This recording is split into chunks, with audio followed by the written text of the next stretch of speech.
Le magasin d'armement de Yimdi à la sortie ouest de Ouagadougou, route de Bobo, attaqué dans la nuit d'hier. Les assaillants ont été identifiés comme étant des éléments récalcitrants de l'ex-RSP, précise l'armée. Sur place, les riverains affirment avoir entendu des tirs. Quelle est l'ampleur de l'attaque et à quel dessein? Beaucoup d'interrogations. Le parole du gouvernement est notre invité. Bonsoir, monsieur Rémi Dandjinou. Bonsoir. Et à tout à l'heure donc pour en tout cas les informations concernant cette attaque. Il y a exactement une semaine, jour pour jour et à quelques minutes près, les terroristes passaient à l'acte sur l'avenue Kwame Nkrumah, plongeant le Burkina Faso dans l'horreur. La plus belle avenue de Ouagadougou a-t-elle retrouvé son ambiance? Constat dans un instant. Un de nos reporters est actuellement sur place. Nous l'aurons en direct au téléphone. Et puis cette initiative lancée par des artistes en collaboration avec la RTB, c'est un véritable acte militant. 19 artistes et pas des moindres ont composé une chanson. Le titre « Tu te trompes » est une adresse aux terroristes. Le clip est lancé ce soir, la primeur dans un instant. Une semaine après l'enlèvement du docteur Elliott et de son épouse Djibo, il n'y a toujours pas de nouvelles. Et pendant ce temps, les patients et le personnel soignant de leur clinique sont dans le désarroi. Le docteur Elliott était le seul médecin et en son absence, plus de consultations. Constat dans un instant. Voilà pour la une de ce journal. Mesdames et messieurs, bonsoir et bienvenue. Et tout d'abord, ce communiqué de l'armée dans la nuit du 21 au 22 janvier 2016, aux environs de 3 heures du matin, une tentative d'incursion n'ayant fait aucune victime a eu lieu au niveau du magasin d'armement de Yimdi. Les auteurs de cette tentative ont été identifiés comme étant des éléments récalcitrants de l'ex-RSP. Le site est sous contrôle des forces armées nationales et le dispositif de surveillance a été renforcé. Il est encore appelé aux populations de signaler aux forces de défense et de sécurité tout individu ou activité suspect au numéro vert suivant, le 16, le 17 ou le 1010. Et puis une de nos équipes était sur le terrain à Yimdi ce matin pour faire un constat. Sur place, impossible de filmer, rien de particulier à signaler. Aux abords du site, les gens vont et viennent normalement. Quelques riverains rencontrent témoignent avoir entendu des tirs la nuit. Konsoun Koulibaly, Frédéric Etienne Bassenga. Sur le qui-vive, après avoir essuyé des balles de l'ennemi dans la nuit d'hier. Impossible de filmer cette poudrière de l'armée burkinabé située à la sortie ouest de la ville de Ouagadougou. Il ne faut pas dévoiler les positions. Ici à Nyembi, tout est calme. La circulation comme à son habitude. Il faut sillonner les alentours du camp pour voir un rivière. La zone n'étant pas très habitée. Donc c'était dans la nuit, j'ai entendu des tirs, c'était une fois. Donc j'étais dans la chambre, il y avait madame de son côté, moi aussi je dormais de mon côté, et puis le grand-père lui il était au travail. Donc quand j'ai entendu les tirs là, j'ai sorti souvent au niveau du pont là, quand les véhicules passent, les secousses là. Voilà, donc coïncident avec les bruits là, je suis sorti, je n'ai plus entendu des tirs comme ça. Donc j'étais rentré. Ça c'était vers quelle heure? En tout cas c'était après le 1h du matin je pense, puisque j'avais écouté la radio jusqu'à 0h et c'était après ça. Donc je pensais... Les tirs ont duré? Non, ça n'a pas duré. J'ai entendu un seul tir sur moi. Voilà. Et puis bon, comme j'étais dans les somnolences là, je ne savais pas si j'étais après ça maintenant j'étais réveillé ou bien c'était la première fois comme ça. Qui a pu bien attaquer cette poudrière et à quelle fin? Voilà des questions qui restent en suspens en attendant que le gouvernement ne communique. Voilà, et le gouvernement a décidé de communiquer. Cette attaque suscite bien sûr de nombreuses interrogations, mais aussi des inquiétudes sur ce plateau, comme annoncé, le ministre de la Communication, porte-parole du gouvernement, Rémi Dandjinou. Bonsoir, monsieur le ministre. Bonsoir à vous et bonsoir à vos téléspectateurs. Alors, dites-nous, monsieur le ministre, que s'est-il passé exactement cette nuit à Yimdi? Vous en avez fait les grandes lignes. Donc, une poudrière qui a été attaquée par un certain nombre de personnes, qui a entraîné donc le déploiement des forces de l'ordre et de sécurité autour de cette poudrière-là. Et à la date d'aujourd'hui, à cet instant, les forces armées nationales ont repris le contrôle du secteur, mais ça c'était depuis le matin, depuis les instants, les assaillants sont partis. Voilà. Alors, est-ce qu'on a retrouvé ce soir les traces de ces assaillants-là? Alors, depuis que les forces armées ont pris la connaissance de cette situation, un certain nombre d'opérations ont été menées et il y a des personnes qui ont été arrêtées certaines sont encore entendues aujourd'hui. Il y a des signalements qui ont été faits de façon relativement précise des enseignants qui ont opéré, d'où justement le communiqué qui affirme qu'il s'agit d'ex-RSP, parce que certains ont été reconnus. Donc il s'agit bien d'anciens de l'ex-régiment. Vous voulez dire qu'on a formellement reconnu certaines personnes ont été reconnues parmi ceux qui ont opéré, donc les signalements correspondent et les forces défensives de sécurité, notamment la gendarmerie, sont justement à la recherche de ces personnes-là. Des personnes ont été entendues, d'autres sont toujours gardées au niveau donc des différentes zones d'interrogation de nos forces armées. Donc il y a une identification relativement précise aujourd'hui de ce qui s'est passé, des personnes qui ont opéré. Le communiqué de l'armée précise qu'il n'y a pas eu de victimes, mais ce soir on apprend qu'il y a eu un blessé. Oui, il est évident que lorsque l'on fait une opération comme celle-là, alors qu'il y a eu des personnes qui ont tiré, que notre armée également s'est déplacée, lorsqu'on a fait le point immédiatement, donc je pense que les premiers communiqués sont relativement tôt, il y a eu ensuite le temps de voir qu'effectivement il y a eu des blessés, une personne, mais ça c'est vraiment lié notamment à l'opération. Alors on suppose donc qu'en attaquant un dépôt d'armes, le premier objectif des assaillants, bien sûr, c'est de récupérer des armes. Alors selon vous, est-ce qu'ils sont parvenus à leur fin? Est-ce que vraiment des armes ont été emportées à Yimdi cette nuit? Il est évident que cette poudrière était pendant longtemps sous la protection et la direction du RSP, donc ces personnes connaissent un peu les lieux. Ils connaissent aussi les armes qui étaient stockées. De l'avis du chef d'état-major avec qui j'ai échangé, il y a effectivement on est en train de faire le point des armes qui étaient à l'intérieur. Il faut savoir que depuis le désarmement du RSP, il y a eu un certain nombre de mouvements qui ont été faits au niveau de nos armes. Certaines ont été stockées. Donc il va falloir faire le point exactement pour savoir quelles sont les armes qui ont pu être prises. Mais à cet instant-là, je pense que cette question-là, on ne peut pas la répondre de façon précise. Il y a justement à peaufiner les recherches, à faire les vérifications pour savoir qu'est-ce qui a été pris ou qu'est-ce qui n'a pas été pris. Alors, selon vous, monsieur le ministre, à quel dessein une telle attaque sur une poudrière? Je pense que ça paraît évident. Il y a des personnes donc, qui ont envie d'avoir des armes, il y a des personnes qui ont envie d'avoir des munitions, il y a des personnes qui ont envie de s'aimer du trouble et du désordre à l'intérieur du territoire. Et il faut se rendre compte que c'est une suite d'actions qui sont menées sur lesquelles peut-être des liens n'ont pas été formellement établis, mais sur lesquels on peut avoir un faisceau de soupçons comme s'il y a une volonté manifeste de déstabiliser notre pays. Il y a eu les 3 attaques terroristes, il y a eu la succession d'incendies à travers la ville, il y a cette attaque-là. On peut se poser des questions, effectivement, et c'est d'ailleurs pour ça que le chef d'État, son Excellence Mac Roch Christian Kaboré, a instruit la hiérarchie pour qu'effectivement cette question-là soit réglée au plus tôt, pour qu'on ait une réponse en termes notamment de responsabilité, et on ait une réponse également en termes d'arrestation, afin que les populations se rendent compte effectivement qu'il y a une armée qui fonctionne, il y a des forces de sécurité qui font leur travail et qu'il y a un pays qui peut se développer et produire en paix. Effectivement, monsieur le ministre, depuis quelques jours, donc à chaque journal, on annonce des incendies de marché. Alors beaucoup, comme vous l'avez dit, refusent donc de voir là une coïncidence. Est-ce que vous avez des informations précises qui tendraient donc à montrer que ce sont des actes prémédités? Non, la gendarmerie a fait des arrestations, des personnes sont entendues sur ces éléments-là, mais la façon dont cela se met en place peut effectivement poser problème. Il y en a eu à Bobo, il y en a eu à Ouaga, à 2 endroits.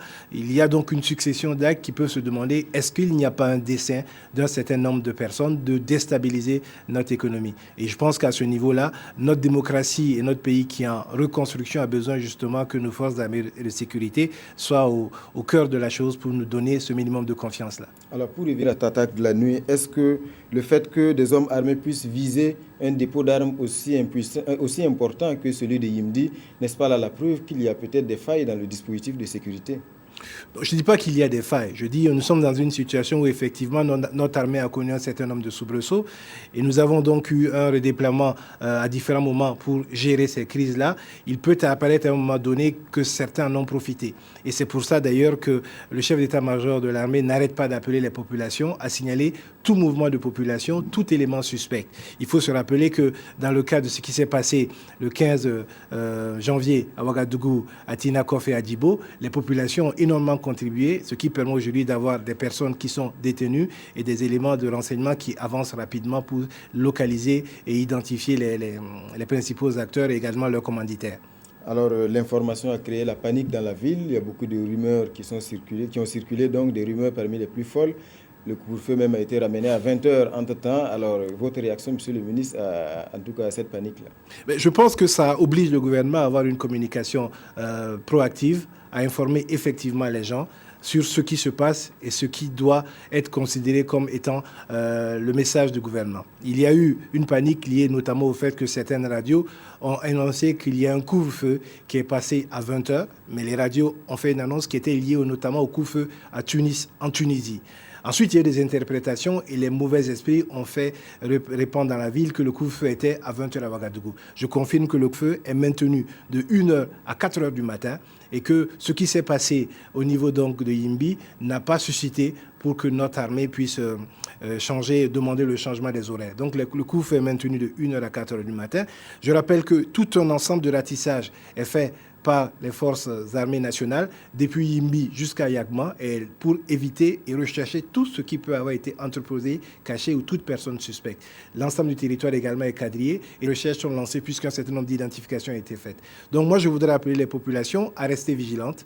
On est dans une situation où notre démocratie, ce que nous avons difficilement acquis avec l'insurrection d'octobre 2014, avec notre opposition au push, avec les élections qu'on a connues, notre démocratie est en train d'être attaquée par différentes personnes. Donc nous devons rester vigilants. Il y a des numéros qui sont donnés. La population doit assurer sa sécurité et pour cela, elle doit utiliser ces numéros-là et dénoncer et rapporter tout ce qui peut être suspect au niveau des forces de l'ordre de défense de sécurité. Vous avez précisé ces numéros-là, je ne vais pas les rappeler. C'est le 10-10, le 16 et le 17. Ces numéros-là donc sont à la disposition des populations. Il faut qu'elles l'utilisent. Et le chef d'état-major a pris tous les engagements pour qu'effectivement, il y ait quelqu'un au bout du fil pour que les informations données soient prises en compte immédiatement. Pour finir, monsieur le ministre, a-t-on des nouvelles ce soir du docteur Elliott et de son épouse? Toujours rien, toujours rien. Et vous savez comment ça fonctionne avec ces personnes-là. Malheureusement, souvent, lorsqu'elles opèrent sur un territoire, elles déplacent les otages sur un autre territoire et donc les États de la sous-région travaillent à trouver une solution. Généralement, donc, c'est cette coopération sous-régionale qui permet de résoudre les problèmes. Moi, je voudrais profiter de votre plateau pour appeler les populations véritablement à la sérénité, à savoir qu'il y a des hommes qui travaillent, il y a des choses qui arrivent et sur lesquelles les forces de sécurité réagissent. Elles ont également leur part contributive à faire, c'est d'informer ce qui se passe. Et elles ont également leur part contributive, c'est de participer vraiment massivement le lundi prochain à cette journée solennelle d'hommage national aux martyrs. Les 32 personnes qui sont mortes, soit à Tinakov, soit à Ouagadougou, pour montrer aux gens que le Burkina est debout, que nous avons besoin de construire notre pays et que nous allons le faire, que ce n'est pas à la fois des ennemis de l'intérieur ou de l'extérieur qui vont nous empêcher de le faire. Merci, monsieur le ministre, pour toutes ces informations. Un rappel sur ce plateau, donc, le ministre de la Communication, porte-parole du gouvernement. Il a été question donc de cette attaque, de l'attaque perpétrée cette nuit au niveau donc du dépôt d'armement de Yimdi. Cela fait exactement une semaine, jour pour jour. À cette heure se déroulait encore l'attaque terroriste sur l'avenue Kwame Nkrumah, plongeant le pays dans l'horreur. La plus belle avenue de la capitale a retrouvé son ambiance. C'est ce que nous avons voulu savoir. Constat avec Aboubakar Sayon.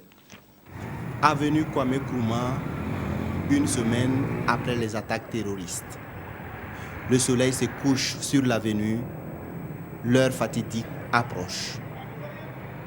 Les souvenirs sont encore vifs dans les mémoires, mais ici, on tente de survivre au drame et à la psychose qui s'en est suivie. Dans ces restaurants, situés à quelques mètres de l'hôtel Splendide et du café Cappuccino, les couverts sont dressés et quelques clients sont présents. Mais la majeure partie des places est vide, un coup dur pour les affaires. On n'arrive même pas à faire le 1/4 de ce que nous faisions il y a juste 2 semaines. Il y a une certaine psychose qui s'est installée au niveau des gens. Alors ce que nous vivons présentement, les clients emportent plus leurs repas au lieu de les consommer sur place. Cela par le processus qu'ils ont suivi. Vaincre la peur et garder ses habitudes pour ne pas triompher le terrorisme, c'est le leitmotiv de certains clients que nous avons trouvés sur place. Il y a quand même toujours un peu de crainte, mais je pense qu'il faut absolument faire échec à ces attaques-là, dont le but c'est de créer donc, bien évidemment la psychose. Je pense qu'il ne réussira pas. Parce que la population burkinabé va continuer à vaquer à ses occupations. L'eau, ça nous a trouvé ici, mais c'était la débandade. Chacun se cherchait. Pourtant, le peuple burkinabé a besoin de la paix pour pouvoir travailler. Vraiment, c'est ça. On demande aux gens d'être vraiment... non comprendre leur courage à dire, mais parce que je pense que ça va aller. 7 jours après les attaques djihadistes qui ont fait 33 morts, la vie reprend peu à peu son cours normal sur l'avenue Kwame Nkrumah. Mais il faudra encore plus de temps pour que l'activité économique reprenne à 100% sur la plus belle avenue de Ouagadougou. Voilà pour ce constat. Godefroy Bazier se trouve actuellement sur l'avenue Kwame Nkrumah. Bonsoir Godefroy. Oui, bonsoir Jean-Emmanuel. Alors, une semaine après l'attaque terroriste, la nuit est tombée, c'est le début du week-end. Quelle est l'ambiance actuellement sur la plus belle avenue de Ouagadougou? Oui, c'est comme tout à l'heure, le reportage le disait avec Aboubacar Sagnon. Sur l'avenue Kwame Nkrumah, la vie reprend doucement son cours. Et actuellement, nous avons fait du rond-point des Nations Unies à l'aéroport de Ouagadougou pour voir un peu comment se passe l'ambiance sur Kwame Nkrumah. Nous avons vu que la plupart des restaurants, des pâtisseries, des cafés sont ouverts. Mais maintenant, ces restaurants-là et ces cafés ont toujours de la clientèle. Ça veut dire qu'il y a une certaine morosité qui règne ici. Il y a les forces de l'ordre qui patrouillent, armes au poing, et avec cette circulation qui est très très fluide. Ça fait que, en tout cas, on a l'impression que la vie s'arrête Kwame Nkrumah et que, en tout cas, pour que les choses reprennent véritablement, il faudrait beaucoup de jours avant que la vie reprenne, que cette avenue joyeuse, pleine de vie, pleine d'ambiance, retrouve son lustre d'antan. Alors, est-ce qu'il y a des gens qui osent quand même braver leur peur? Effectivement, Jean-Emmanuel, moi, j'ai vu quand même beaucoup de clients qui sont attablés et quelque part, par exemple, le restaurant La Véranda ou encore chez Simon ou encore au Palais des Vins. Et je vois beaucoup de clients qui sont attablés et qui disent, comme le disait tout à l'heure dans le reportage, que en tout cas, ils ne vont pas laisser le terrorisme gagner le dessous. Ils ne vont pas laisser le terrorisme, les terroristes, les djihadistes de tout poil, en tout cas, leur ôter l'envie de vivre, en tout cas de bien vivre, de participer au développement de leur pays. Donc, ils sont là, et c'est vrai que ce n'est pas l'affluence des grands jours, mais il y a des clients qui sont sur la terrasse. Je suis juste à côté de chez Simon, je vois des clients qui sont des expatriés aussi, qui sont là et qui prennent tranquillement les repas du soir. Et donc, ça veut dire que, en tout cas, beaucoup de gens n'ont pas fait une semaine, jour pour jour, après ces attaques terroristes qui ont ensanglanté, qui ont en tout cas apporté le drame dans de nombreuses familles de Burkina et d'ailleurs. Merci Godefroy Bazier et bonne soirée sur l'avenue Kwame Nkrumah. Alors, une semaine après, des artistes entrent en résistance. Je vous le disais en titre, 19 artistes qui décident de poser un acte militant. Résultat, une chanson composée en 48 heures et un clip vidéo produit par la RTB. Le titre, Tu te trompes, c'est une adresse aux terroristes. Nous vous proposons un petit bout. Avenue de Zenzezou, un vendredi pour ôter des vies. Tu te trompes, tu te trompes. C'est la terre du bonheur, c'est le pays des hommes intègres. Tu te trompes, tu te trompes, tu te trompes, tu te fourvoies, ok? D'où que tu viennes, quelles que soient les bases qui te soutiennent, t'as cru générer de la terreur en distribuant ta haine. 15 janvier 2016 qui a semé 30 morts, récolte aujourd'hui 18 millions de soldats.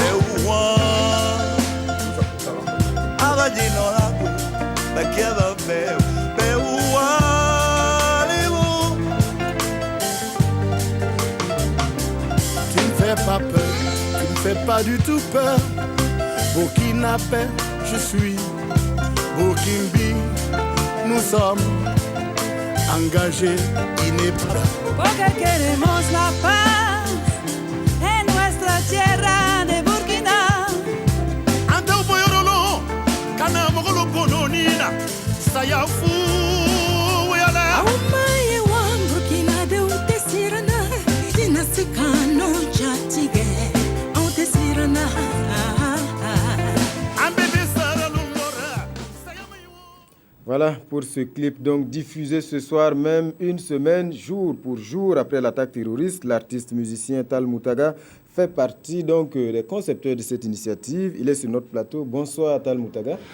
Bonsoir et bonsoir à tous les téléspectateurs. Alors dites-nous pour commencer, comment est donc l'idée de ce clip? Eh bien, c'est juste avant-hier aux environs de 19h que j'ai été contacté par la RTB, télé et radio confondus, pour me demander si je pouvais trouver une chanson qui serait la réaction des artistes burkinabés face aux attaques barbares qui ont été imposées par ces djihadistes. Et j'ai dit, c'est un défi, c'est un challenge qu'il faut relever. Et je me suis engagé. Alors on a vu qu'il y a 19 artistes donc, qui ont participé à l'initiative. Est-ce qu'il n'a pas été difficile de mobiliser tout ce beau monde-là? Difficile, non. Pourquoi? Parce que les patriotes d'abord. Et donc, quand on m'a soumis le projet, j'ai tout de suite dit, j'appelle mon frère et ami Bila Kakura et on va ensemble d'abord mûrir la chanson avant d'inviter nos amis. Et donc, tout de suite, j'ai pris attache avec Bill qui sera vraiment, il s'est senti concerné. Il dit, bon, on se retrouve dans ma salle de répétition, on s'est retrouvés, on a posé la musique et tout. Et ensuite, j'ai commencé à prendre les contacts, j'ai appelé tout le monde.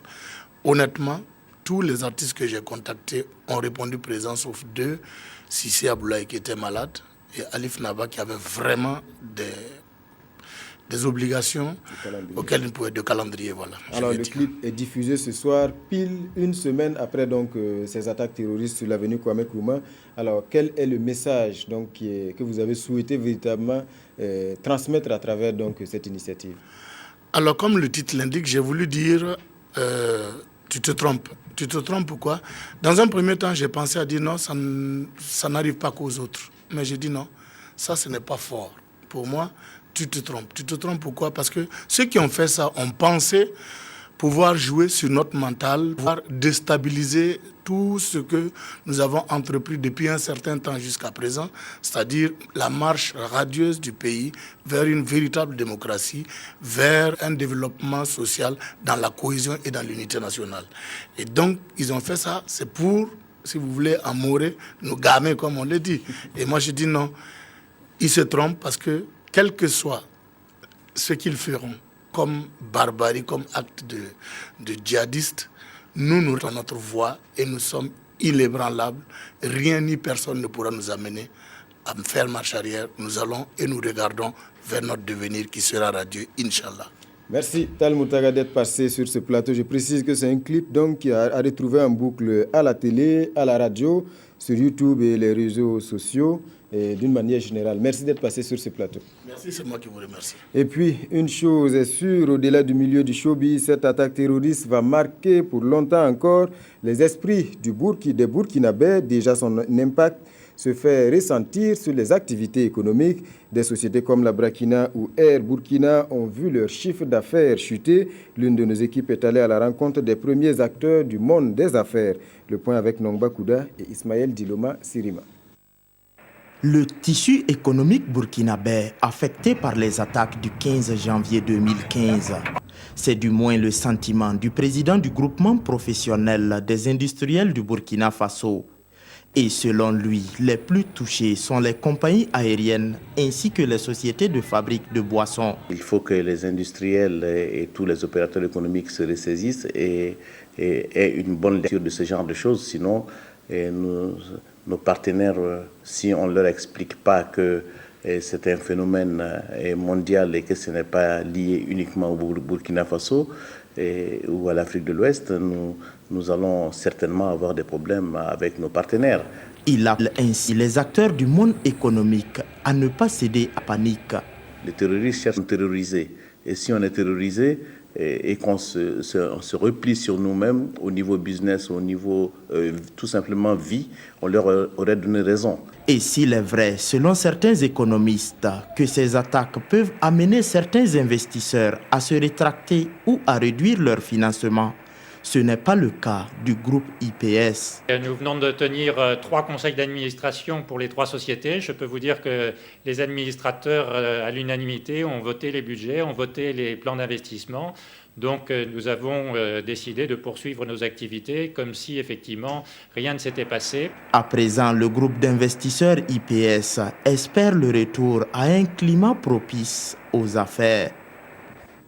Et puis aujourd'hui, on a prié pour la nation et pour les victimes des attaques du 15 janvier à Ouagadougou. C'était à la mosquée du camp Sangoulé-Lamizana. Les fidèles ont imploré la protection divine sur le Burkina. L'imam Boukari Compaoré, dans son prêche, a fermement condamné cette attaque que rien ne peut justifier. Salifou Belem, Abdoul Rasmane Zongo. C'est une prière dans une prière, ici à la mosquée de vendredi du camp Sangoulé-Lamizana. La prière hebdomadaire a été renforcée par une autre, cadencée de doigts, bénédictions, prêches et invocations. Objectif, condamner l'attaque terroriste de Ouagadougou et implorer la protection de Dieu sur le Burkina Faso et ses habitants. Nous devons condamner de manière catégorique l'idéologie prônée par les terroristes et promouvoir au contraire avec clarté et confiance un état d'esprit pluraliste. Mais condamner seul ne suffit pas.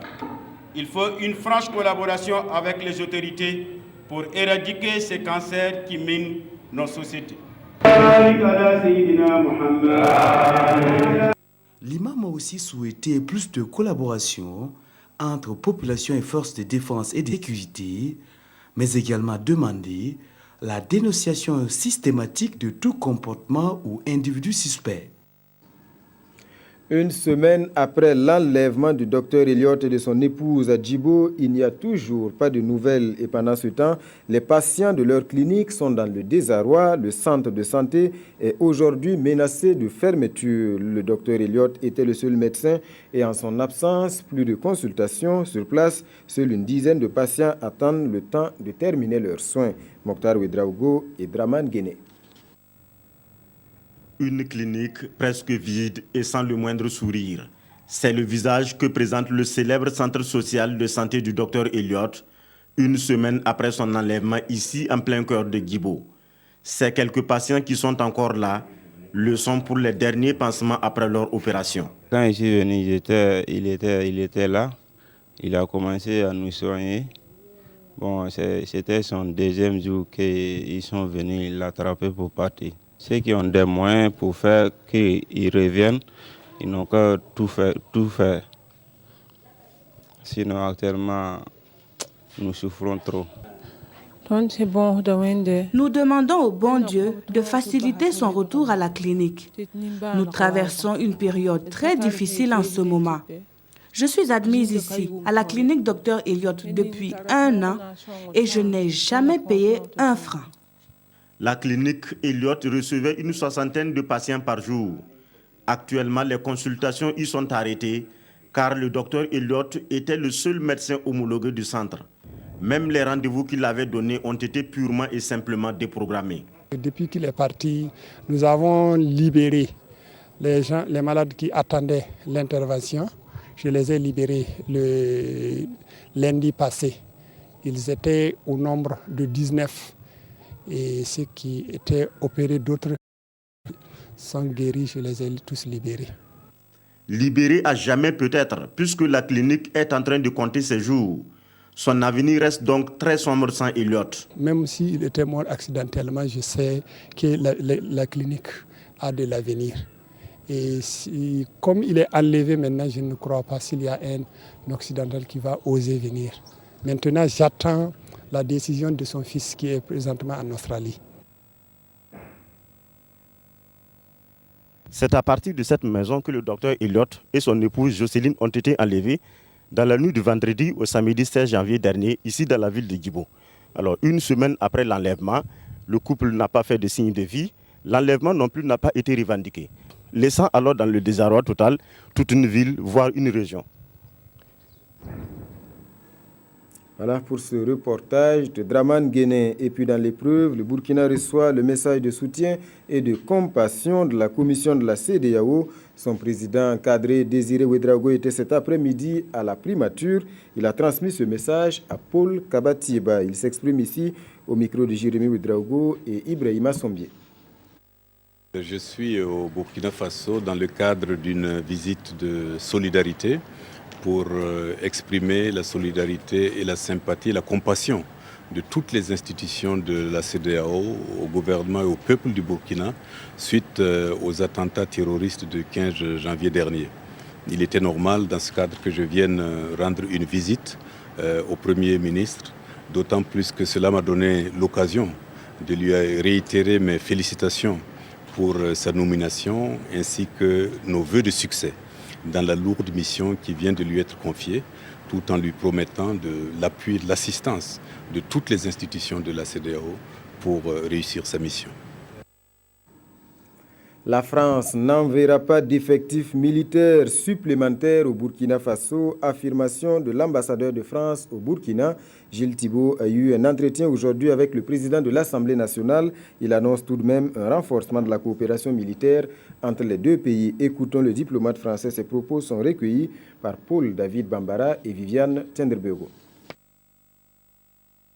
Nous sommes ici pour intervenir dans le reste de la zone sahélienne qui est l'objet des mêmes menaces. Nous avons envoyé des équipes de policiers, de gendarmes, des spécialistes de l'antiterrorisme. Ils travaillent à côté de leurs homologues, avec leurs homologues burkinabés. En revanche, on peut s'attendre à l'intensification de la coopération entre la France et le Burkina Faso. L'Assemblée nationale d'adopter des lois qui permettent au Burkina Faso de répondre mieux aux défis qui se présentent à lui.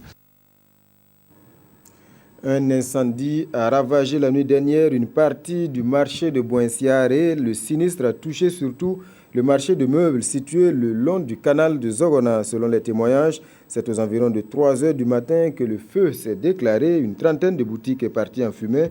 Heureusement, on ne déplore aucun blessé. Constat Roger Kam et Nathalie Sawadego. À notre arrivée sur les lieux de l'incendie, les sapeurs-pompiers avaient fini de maîtriser les flammes. Des flammes qui ont ravagé près d'une trentaine de boutiques de ce marché de Boinsiaré, communément appelé marché de meubles.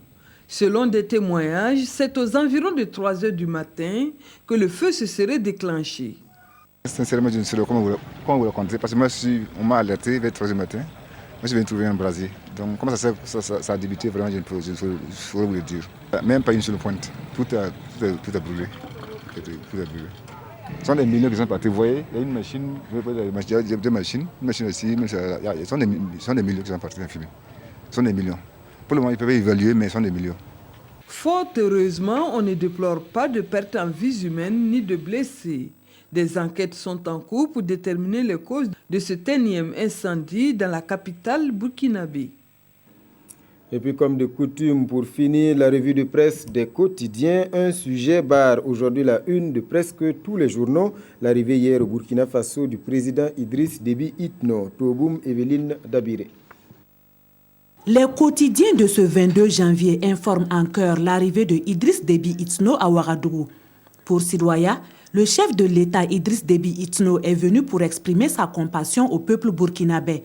Dans les colonnes du soir, le président tchadien affirme « À ma qualité de président en exercice du G5 du Sahel et d'un pays victime du terrorisme, il est normal que je vienne ici à Ouagadougou pour compatir et soutenir le peuple frère du Burkina. » Pour Idriss Déby, le terrorisme est pire que Ebola, lit-on dans Aujourd'hui au Faso. Et comme solution, il recommande l'instauration d'un dispositif redoutable, précise DNF. Autre solution publiée dans Sidoya, Idriss Déby propose à son homologue burkinabé qu'en marge du sommet de l'Union africaine prévu fin janvier à Addis Abeba, le G5 du Sahel se réunisse. Nous ne devons pas rester les bras croisés, nous ne devons pas agir seuls, nous devons rester ensemble et agir de concert contre la nébuleuse terroriste, conclut Idriss Déby dans Sidoya. Et après analyse, Le journal Le Quotidien conclut: Idriss Déby est la preuve que l'Afrique peut unir ses forces pour affronter les terroristes de tous bords. Toujours en rapport avec ce drame, l'observateur Palga publie le témoignage du propriétaire du Cappuccino qui affirme en parlant des terroristes: si je devais baisser les bras aujourd'hui, je leur donnerais raison. Mais qui sont les 30 victimes de l'attentat du 15 janvier? La réponse est dans notre temps, qui revient sur l'identité et le parcours des victimes. Autre fait rapporté par vos quotidiens, la situation épidémiologique du Burkina. 63 cas de méningite ont été enregistrés à cette date, informe le pays. Fin de ce journal. Merci de l'avoir suivi. Tout de suite à 21h, le magazine des sports. Draman Dadjian vous retrouve à 22h15 pour l'édition synthèse. Bonne suite de programme.